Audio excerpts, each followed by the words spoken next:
السلام عليكم، ازيكم يا بنات؟ يا رب تكونوا كلكم بخير.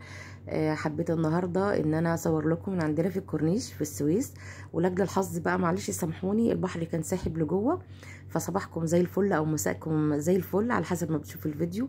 حبيت النهارده ان انا اتكلم عن الموضوع، والله اتكلمت فيه كتير جدا في الفيديوهات وعلى قناتي وفي سلسله الحقن المجهري، بس هقول تاني وهعيد تاني، ودي اخر مره هتكلم فيها في الموضوع ده، لان انا تعبت جدا ان انا اتكلم عن الحاجه دي.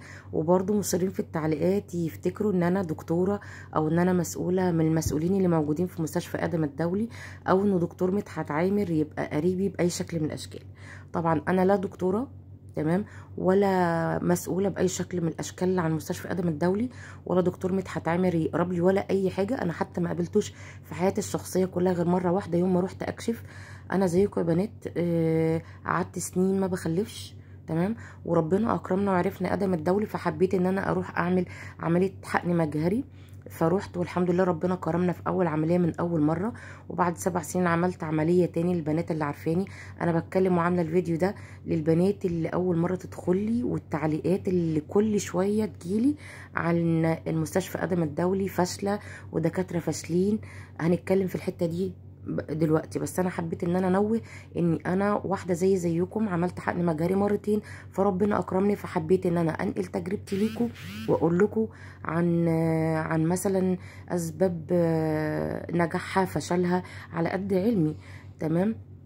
وعلى قد برضو البنات اللي انا بتابعهم، انا بتابع بنات كتيره من قبل ما اعمل القناه، يعني من ايام ما كنت بروح ادم الدولي، وكنت بقابل هناك اردنيين وجزائريين ومغاربه ومن جميع انحاء العالم، فكانوا بياخدوا ارقامي وكنا بنتصل ببعض، تمام، وكل واحده كانت بتقول تجربتها للتانيه وايه سبب عدم حملها او عدم الانجاب بتاعها، وربنا اكرمها ازاي، وجابت توأم ازاي، وايه اللي عملته قبل العمليه وبعد. فبقى الحمد لله عندي خبره، ولما فتحت القناه زادت خبرتي اكتر، بقت في بنات تتواصل معايا، بقوا يقولوا لي عايزين رقمك، بقيت اكتب لهم الرقم تحت في التعليقات، وكنت بتواصل معاهم وكنت بقول لهم اللي اعرفه حد علمي، تمام، لان الرسول صلى الله عليه وسلم قال من كتم علما الجمه الله بلجما من نار يوم القيامه. فانا الحمد لله الحمد لله يعني اعرف معلومات مش هينه عن الحقن المجهري، بحكم خبرتي، وبحكم ان في بنات بتكلمني وفي حاجات انا ما كنتش اعرفها عن الحقن المجهري فعرفتها عن طريقهم. انا ما زلت بكلم بنات، انا بقالي دلوقتي 9 سنين بتكلم وعارفه حاجات عن الحقن المجهري. يمكن لو في واحده من البنات بتيجي تكلمني انا بوصف لها حالتها وبقول لها، يعني مثلا مثال، يعني لو واحده جت قالت لي يا ام اياد انا في دم احمر صريح نازل عليا، بقول لها يا حبيبتي وقفي اي برشام سيوله بتاخديه او حقن او اي علاج للسيوله انت بتاخديها، ولازم تستشيري الدكتور عشان هيكتب لك تثبيت زياده. فعلا بتكلم الدكتور وبيقول لها نفس اللي انا بقوله بالظبط. انا ما بوصفش علاج لاي حد خالص، غير في حته ان لو في دم صريح نزل عليها بقول لها وقفي البرشام والدكتور اكيد هيزود لك التثبيت. بس انا ما بوصفش اي حاجه لاي حد. اي حد بيدخل بيقول لي يا ام اياد طب اديني حقنه، طب قولي لي على حقنه تثبت لي، طب تعمل لي، اقول لهم لا، كل واحده وليها حالتها، تمام. وقلت الكلام ده لبنات كتير على الواتساب وفي انا بنصحها تروح للدكتور بتاعها، بقول لها حبيبتي روح للدكتور يتابع ليكي وهو ادرى بالعلاج او الكورس اللي انت هتاخديه، تمام. يعني ما بقولش ولا بوصف اي علاج لاي حد.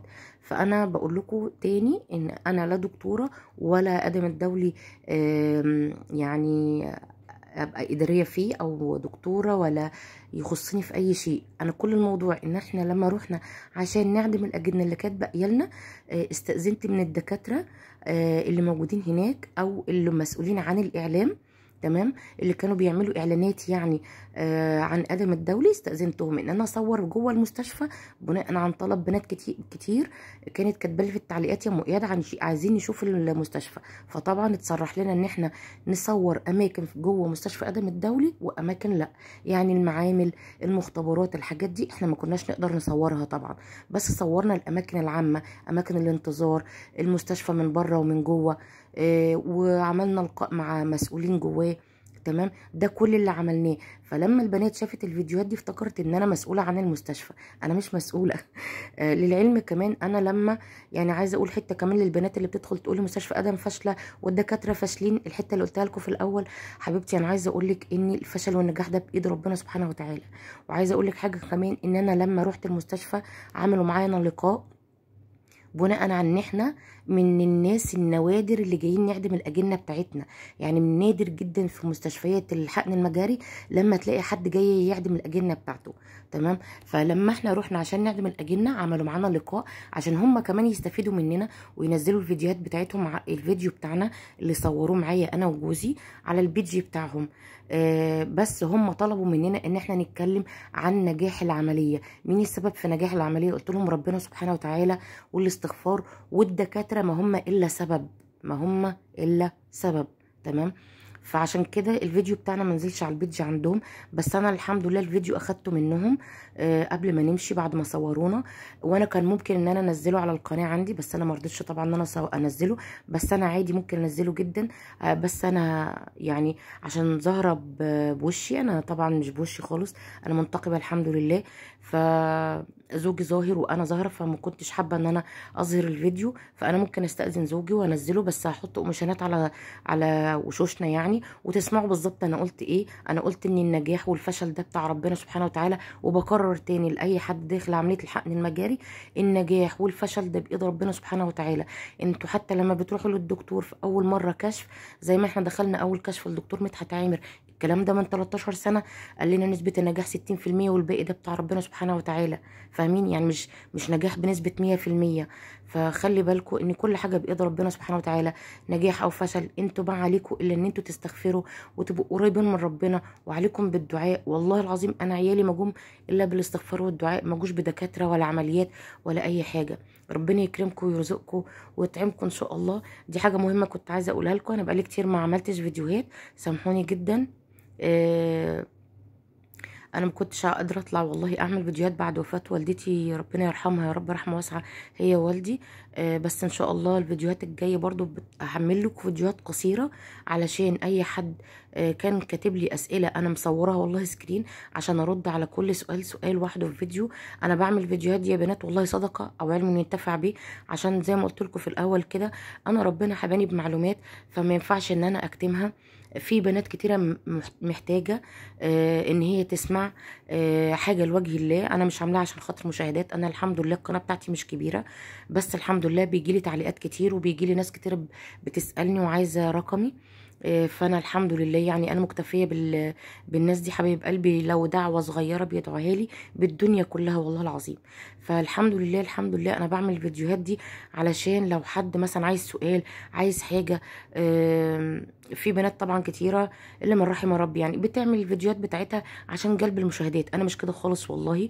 واسالوا وشوفوا التعليقات في الفيديوهات بتاعتي، شوفوا التعليقات في كم الفيديوهات اللي انا عاملاها بتاعت الحقن المجهري، البنات بتدعي لي ازاي والبنات بتدخل عليا ازاي، لله الحمد يعني. انا طبعا لما حد بيكلمني على الواتساب انا باخد السكرينه بتاعته من غير اي معلومات عنه، من غير اسمه ولا اي حاجه. وفي بنات بستاذنها بقول لها انا ممكن بس اخد السؤال بتاعك والاجابه بتاعتي اللي انا ده قلتها لك سكرين علشان احطها في الفيديوهات عندي، عشان بنات كتيره تستفيد مش انتي بس. ففي بنات بترضى الحمد لله وبصورها سكرين وبنزلها لكم. وانتوا طبعا ما تعرفوش البنات اللي انا بكلمها على الواتساب، ولا بنزل ارقام ولا بنزل اسامي ولا بنزل اي حاجه. انا كل اللي بنزله السؤال والاجابه بتاعته بس، عشان غيرها تستفيد يعني انتوا كمان تستفيدوا. تمام حبايبي. فاي حد عنده اي سؤال والله انا ما بتاخر. انا كنت بكتب ارقامي تحت على في التعليقات، فبطلت الفتره دي علشان بس ايه، كل اللي داخل فاكرني الدكتوره، فاكرني مسؤوله عن مستشفى ادم. حبيت اعمل الفيديو ده الاول، وبعد كده اللي عايز رقمي انا عيني ليه. يا رب اكون افدتكم ولو بحاجه بسيطه. السنه الفيديوهات الجايه والله هنتكلم في موضوعات مهمه باذن الله، عن ليه يعني لا الحقن المجاري ساعات بيفشل معاكي. انت ما بتاخديش بالك من نفسك في ايه اللي انت بتعمليه غلط بعد عمليه الحقن المجاري بيخليكي. وده حصل مع بنات الفتره اللي فاتت، ربنا يكرمهم تاني ان شاء الله طبيعي من غير حقن مجهري. فربنا يا رب يكرم كل مشتاق يا رب ويرزقكم بالذريه الطيبه الصالحه. انا طبعا عايزه اوريكم حاجه صغننه كده. احنا كنا الحمد لله بنتفسح هنا شويه او بنهوي. انا بقالي كتير ما طلعتش من البيت، زي ما قلت لكم بسبب وفاه والدتي رحمه الله عليها يا رب. فزوجي ربنا يبارك لي فيه حب ان هو يفرجنا على الدنيا شويه، فاولادي بقى نزلوا البحر طالما البحر كان ساحب كده. تمام. وجابوا شويه حاجات كده من البحر، انا بخاف طبعا من الحاجات دي، ابني هو اللي قال لي صوريهم، وربنا يبارك لي فيه يا رب، ويديكوا ويطعمكوا، ما يحرمكوا ان شاء الله يا رب، ويجعل لكم كلمه ماما دايما ماليه بيوتكم، اللهم امين يا رب، وبيوتكم دايما تبقى عامره بالاطفال، اللهم امين. استنوني الفيديوهات الجايه، فيها كلام مهم ان شاء الله، وهنقول حاجات مهمه عن الحقن المجهري، وهقول لكم تجربه واحده حبيبتي ربنا ما اكرمهاش، يا رب يكرمها ان شاء الله، ودعواتكم بظهر الغيب.